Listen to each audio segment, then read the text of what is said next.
So this is my $27 knockoff 12 amp hour DeWalt battery.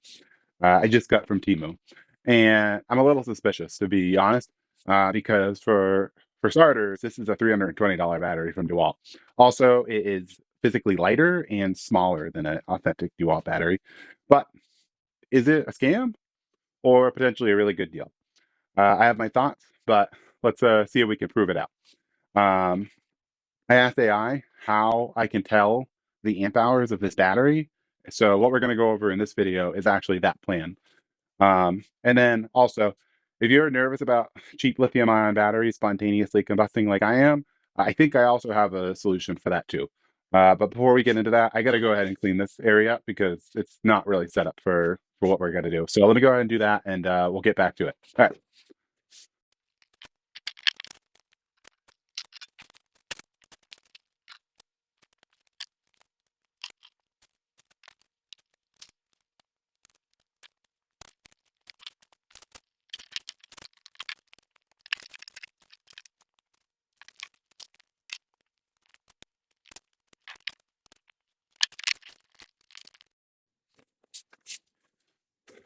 Okay, that's better. So anyway, when I got these right off the bat, I ran one of these down, and when I went to charge it, it would not charge all the way back up. It got stuck on the second bar. So there's that. Also, I happened to notice when picking up my authentic 9 amp hour DeWalt battery and then picking up the Temu one, just moving things around, this one is noticeably lighter. And it is physically uh, not as long, and it is shorter. So there's that. So I contacted support and I told them about the battery that wouldn't charge all the way, and I got all my money back. So that's, I guess, a point in the Temu category. So that said, I've been trying to be a little bit more cognizant of my biases lately. Um, Me and my wife, we both drive EVs. We have solar. We have home battery storage in both our homes. And I know sometimes I can push the benefits of battery sometimes, and I don't want that to become a blind spot or a downside. Um, So I've been seeing these nightly news clips where a person's house pretty much burns down because they're charging power tools in their garage, or a Tesla spontaneously combusts on the highway. Um, so I was like, hey, this is probably partially political and also like fear mongering, but there's probably also a grain of truth. So I wanted to try to understand that a little bit more. So I started doing some research of my own, and one of the videos I found was this guy's video where he pretty much talks about the exact thing I'm seeing. Is dangerous. If you were to leave this on a charger, it could possibly blow up and burn. Where he's got a battery that will not fully charge, probably because you have one bad cell, and if you leave it on the charger, um, you have the potential for actually causing some damage because that one bad cell won't, it's trying to keep pushing power into it, but because that the one bad cell is like saying, oh, I'm not full yet. um And so in this case, I believe the battery's internal BMS is supposed to handle that and route the extra power to the cells that are, need the energy, and then kind of cut it off. But I don't necessarily trust the cheap battery internal BMSs because they're cheap. Um, and for the home batteries, like we installed a power wall in our home in Vermont last year, and per code, you actually need to install it on a fire-resistant surface. So we went ahead and did that. We installed it on 5/8 drywall, fire-rated drywall. And as for the EVs, I don't have a mitigation strategy at the moment, but we mostly park outside, or we park our vehicles outside. So if we ever get a garage, or when we get a garage, I'll probably come up for something with that when we get to that point. So all that said, I feel like I've thought up some precautions to the problem.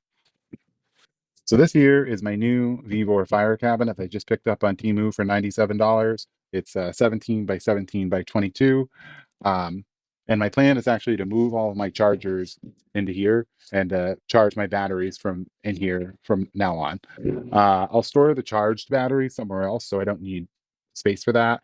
And I also don't want to add fuel to the fire or create some sort of like cascading effect. Like if one battery like caught fire, I wouldn't want like a bunch of them in there to like make the situation worse.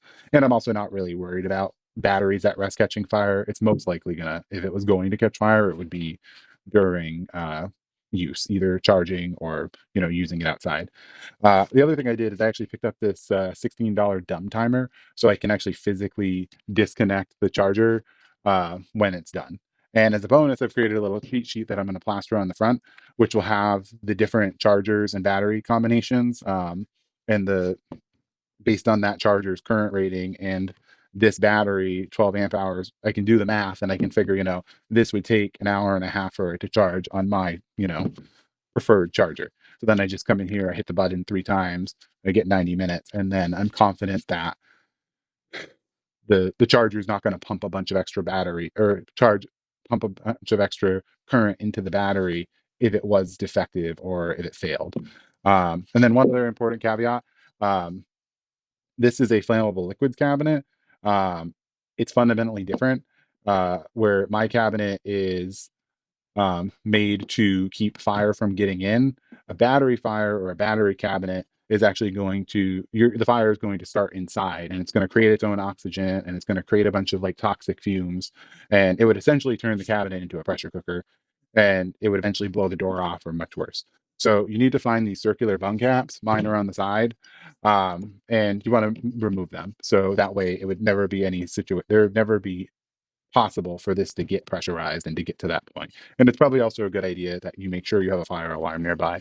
Um, okay, so if these are not 12 amp hour batteries, then what are they? Well, we're going to figure that out by doing a capacity test.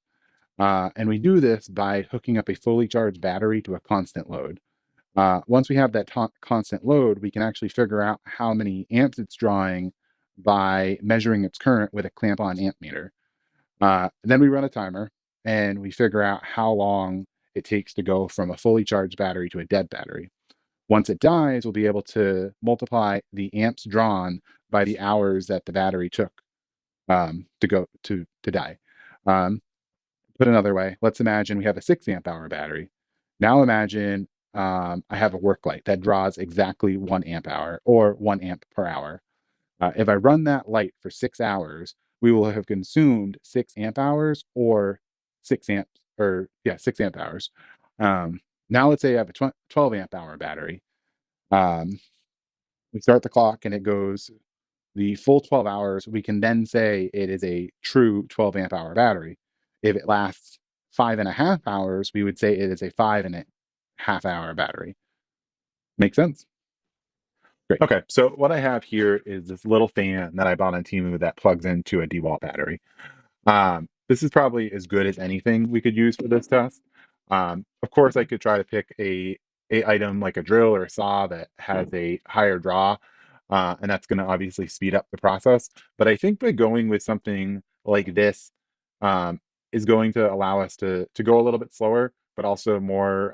We'll be able to more precisely capture the exact moment that the battery dies. So that precision, I think, is going to be key here. So let's go ahead and take a look at this battery. I don't know if you guys are going to be able to see this on here, but on this far right side, I've got a B plus terminal, and on the far left side, I've got a B minus terminal. And we have the same, obviously, we have the same thing here. We have those outside terminals. So what I'm going to do is I'm going to wire these together with some like little jumper cables. And the reason I'm going to do it like that is I want to actually have some physical space where I can put my clamp-on meter in between, so I can actually go ahead and take those measurements when we do our testing. So let's go ahead and wire this up. So let me go ahead and do that, and we'll continue after that.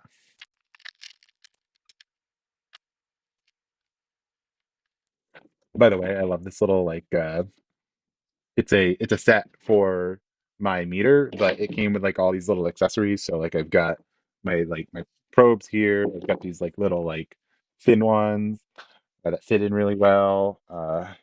Got like these little, I don't know how to describe these. Um, it's like got like a little hook. You guys aren't going to be able to see that, but um, these little like vampire plugs, and then these like little whatever these are, um, clips, banana clips. So these actually were pretty cool. I got these originally for the clamp-on meter, but they're double-ended, so I can mix and match them. So it's actually really good for this project. So these kind of came like right at the right time. I don't know what I spent on these, like $2 or something. So anyway, without further ado. Okay, so moment of truth. Let's go ahead and turn the sucker on. So it didn't go as planned. No, the batteries did not blow up. I noticed that when I put my clamp on meter uh, in between the leads, let's just say it was not as accurate as I would have liked. So what happened is I clamped it on, I set the fan to the low setting, and I was getting like 0.75 amps. I switched over to the high setting, I was getting 0.85 amps. Great. But then something weird started to happen. Uh, so when I actually turned the fan off, or yeah, when I turned the fan off, I was still getting 0.35 amps. And when I actually removed the meter from around the wires, I was still getting the 0.35 amps.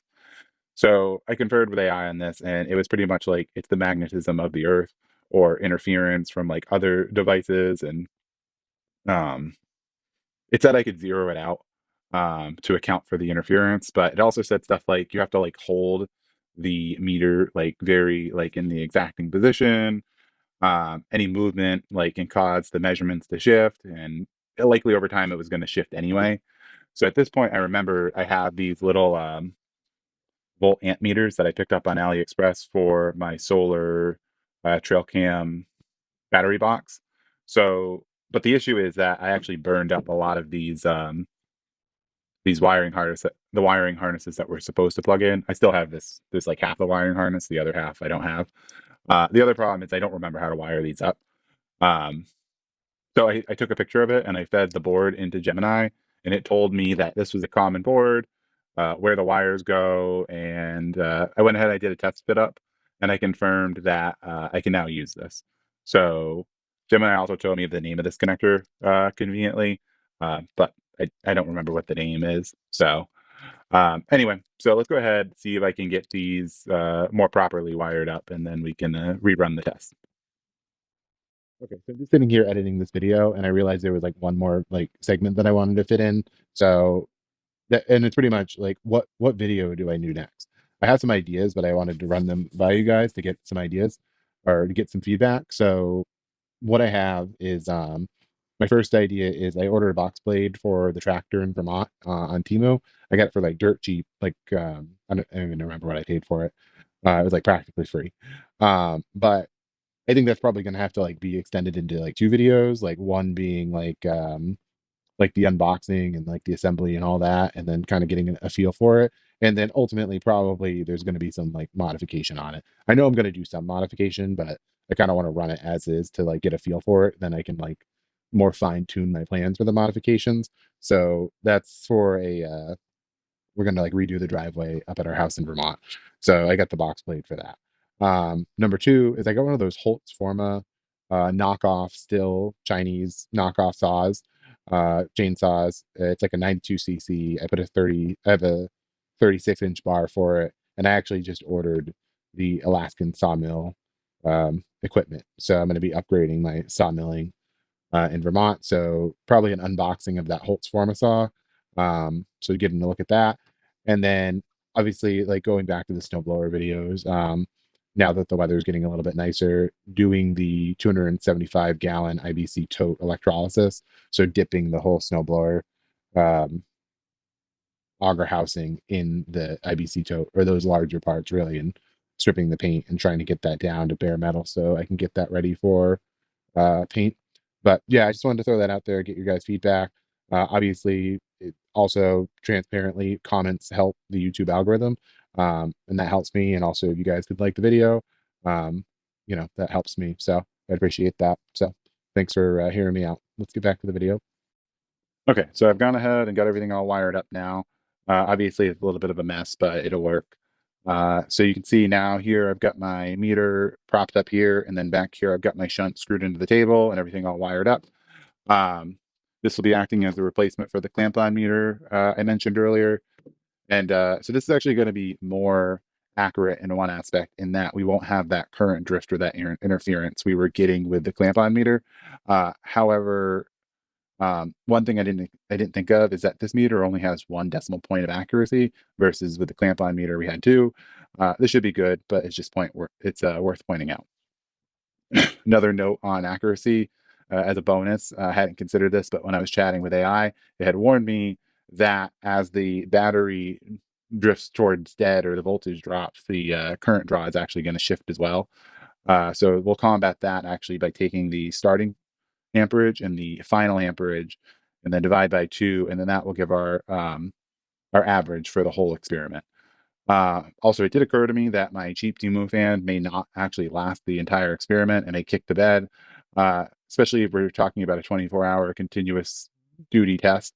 So as a precaution, I went ahead, I oiled the shaft just to make sure we're putting our best foot forward. And since we already have an idea of the amperage from the clamp-on meter earlier, I'm expecting that we're only pulling about half an amp. And if this turns out to be a legitimate 12 amp hour battery, that would be like a 24-hour test. Um, and the likelihood that I would be in front of the meter at the exact moment that the battery dies is unlikely. So I actually went ahead and grabbed one of my Wise cams and a micro SD card. So the camera is going to act as our photo finish for when the battery dies. Anyway, so you can see here, I'll zoom in. We've got the voltage. I think it's like 20.2, and we're getting 0 amps. When I turn this on to high, based on testing it earlier, I expect that it's going to go up to like 0.7 and then settle to 0.6. So all that's really left to do now is turn it on. So drum roll, please.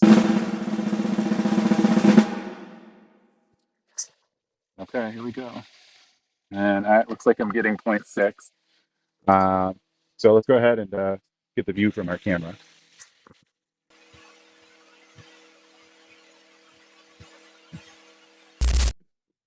Okay, so new issue. I actually had some doubts about this working. Notably, AI had mentioned something to me that I had neglected to plan for, which was the mechanism that cuts the tool off when the battery is dead is not in the battery, it's in the tool. So the tool will shut off at 15 volts. What I was hoping is that my cheap Temu fan would have that mechanism, but not so much. So off screen, I took my smallest 20 volt battery, 2 amp hour, and I ran it in the background while I was working until the fan gave up. And really what happened is at a certain point, I noticed that the fan was just like getting really slow and quiet, but it never stopped, which is not a good sign. So I disconnected it. And when I hit the button on the battery, the the 3 bar display like didn't even have a single light on it. So when I checked it with a meter, we were at like 11.5 volts, which like isn't good. Um, because lithium batteries, you're really not supposed to discharge them below a certain point because it really kind of degrades them from what I understand. So new plan. I'm going to take the Temu battery and my genuine 9 amp hour DeWalt battery, and I'm going to run them down using a tool that I know has a cutoff switch. Um, until they die. And then that way I'll know where the cutoff threshold is. Then we can take it back in here for the bench test. We can look for that voltage and watch the meter, and that way we'll know that the battery is dead. Okay? All right, so I'm out here in the back 40 now with my big drill. I think this is probably the biggest tool that I have on hand right now. So the goal is to run both the Temu and the DeWalt battery down until they hit their cutoff voltage. And one of my hobbies is splitting stone. So that's some stone I got to split. So I figured I'd kill 2 birds with 1 stone. And then theoretically, when I drain these down, we should be at that cutoff voltage. So I'm going to go ahead and get to splitting this stone, and we'll check in when both these batteries are dead. All right.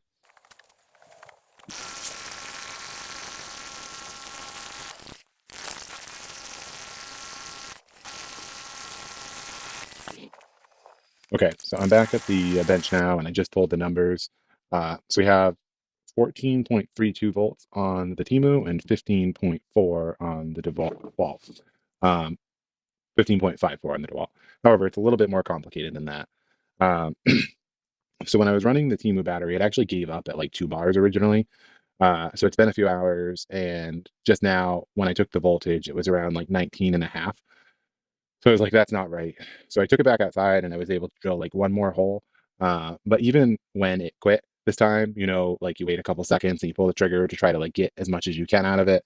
So I did that a few more times just to make sure that it was dead this time. And this time, like the 3 bar display is showing nothing. So something to keep in mind. So anyway, I'm gonna go ahead and get these charged back up, and then we'll come back and try hopefully for the third and final test.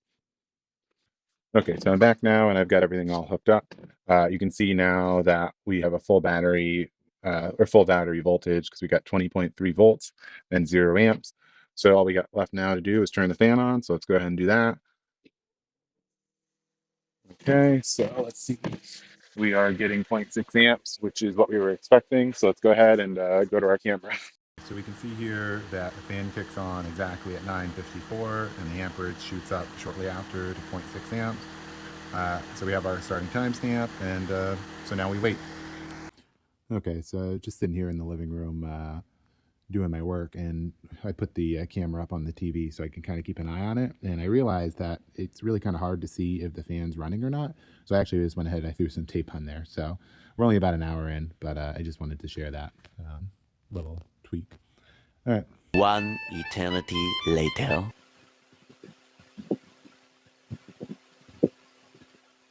Okay, so it's the next day, and you're probably wondering why I'm sitting on this exercise bike. So I actually have another test going on in the background for the 9 amp hour DeWalt battery. So with the fan going on over there, it's a little noisy. So I figured I'd shoot over here. So the fan ran from 9:54 a.m. to 6:52 p.m. And I'm going to ignore those last 2 minutes and we're just going to round it up to 9 hours. However, I just want to justify my reasoning on why it's okay or why I think it's okay just to drop those 2 minutes.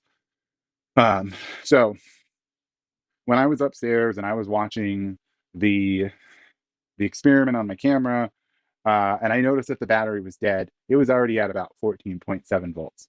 But I couldn't get down here immediately. So by the time I actually got down here, like 5 more minutes had passed, and it was already down to 13.3 volts. Uh, so I actually went back in the recording and I saw that it actually had been dropping pretty rapidly for the past hour. Furthermore, this helps me clarify, or sorry, this helps me justify the decision to use the 15.5 volt cutoff for the experiment.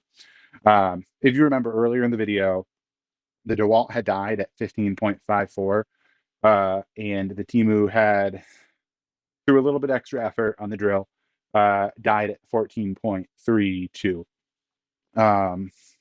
So that said, if we actually take those numbers and apply them to the test, the time it took to go from 15.5 to the 14.3, the difference between the DeWalt and the Temu in the test, would have been like 8 minutes. So I don't actually think that you're gaining that much extra energy below the 15.5 volts. So that extra 2 minutes really doesn't amount to that much, at least in my logic. Also a note on the amperage.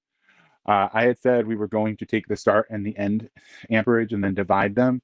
That really did not make sense because we started the test off at 0.6 amps and we did end the test at 0.5 amps, but that we only really dropped to 0.5 amps in like the last 30 minutes before the battery died.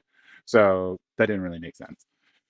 So all that said, we have some pretty easy numbers to work with now. So we're going to take the 0.6 amps and multiply it by 9 hours, and that is going to give us 5.4 amp hours. Okay, so I have a 5.4 amp hour battery. So what? What does that mean? Did I get scammed? Did I get a deal? Are my batteries going to catch fire and burn my house down? Well, for if it's a scam or a deal, I guess it's kind of both. Yes, I paid for a 12 amp hour battery and I got a 5.4 amp hour one. However, you cannot overlook what DeWalt and all the other major power tool manufacturers are charging for batteries. When I can get a 5.4 amp hour battery for $26 and it's almost equivalent to the same one that they're charging $150 for, you begin to stop caring if they printed a 12 amp hour label and slapped it on a 6 amp hour battery. If we actually do the math, we can calculate our relative amp hours per dollar. If we take my $26.80 battery and we divide that by the 5.4 amp hours, we get about 4.96 or $4.96 per amp hour. If we apply that same math to a 6 amp hour DeWalt battery that's $150, and we divide that by 6, we get $24.99 per amp hour. But how do we know the DeWalt batteries are actually testing the same as their advertised rate? Well, through the magic of film, I've actually gone ahead and tested that. I tested one of my 9 amp hour DeWalt batteries, and the results were actually pretty good. I got 10.78 amp hours. That's overperformed the advertised amp hour rating. So if we take that 10.78, we divide it by the advertised 9 amp hours, we get 120% performance over the advertised. So all things being equal, we can apply that same 120% to a genuine 6 amp hour battery, and we get about 7.2 amp hours. So if I was to buy a 6 amp hour battery, assuming I get the same performance in the bench test, 120, I would get 7.2 amp hours. So we take that $150 purchase price, we divide it by 7.2, and we get about $20.80 per amp hour. So there's that. But are they safe? Well, I'm not sure, but for $26, I get a 5.4 actual amp hour battery, a $16 plug-in timer, and a $97 fire cabinet. I'm still coming in at less than a single DeWalt authentic 6 amp hour battery. Plus now I have the fire cabinet, and I can buy more knockoff batteries and properly fireproof all my other power tool chargers. And for me also, I do travel back and forth to our place in Vermont, and my tools are kind of scattered. My brush cutter and my chainsaw are typically in Vermont, and my circular saw and my sawzall and my drills are typically here. So for me, I think it's a buy.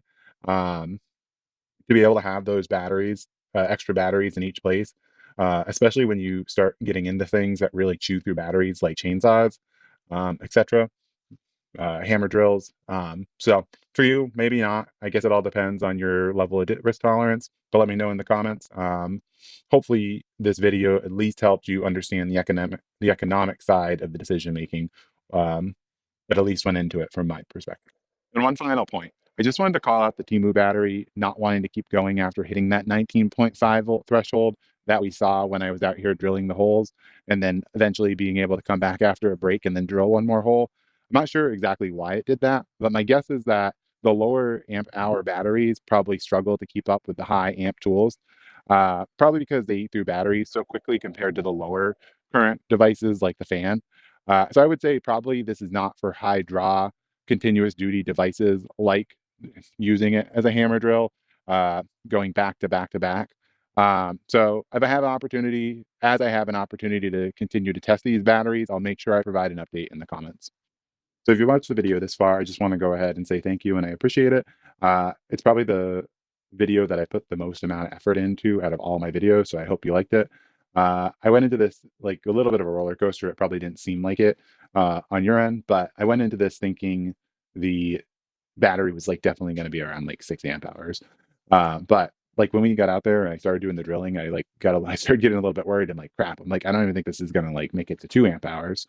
But as like we started the test and I was watching the voltage like stay steady for like hours and hours, I was like, okay, I think this is actually gonna like make it like to 6 amp hours. So it kind of evened out. Anyway, if you have any feedback or you didn't agree with something I did or said, or just want to say hey, feel free to hit me up in the comments. Definitely appreciate it. And then I do have that dead cell that or that dead battery that came from Temu. So I definitely have to do something with that. And then as a bonus, I actually ordered another one and it also ended up dead on arrival. So I got that for free. So I have a couple ideas. I think possibly cannibalizing those two batteries to make like one true 12 amp hour battery. Maybe it just has like one bad cell that needs to be manually balanced or replaced. So there's that. Also, I have some old 60-volt DeWalt batteries that you can't buy anymore. So I could do that. So I would say look out for a follow-up video because I'm definitely going to have to crack these open. It makes sense. Like there's no reason not to. Plus, I've had my eyes on one of those battery spot welders. Um, so I can hopefully I'll get one of those. All that said, I just wanted to say thanks. Hope you enjoyed and consider liking and subscribing.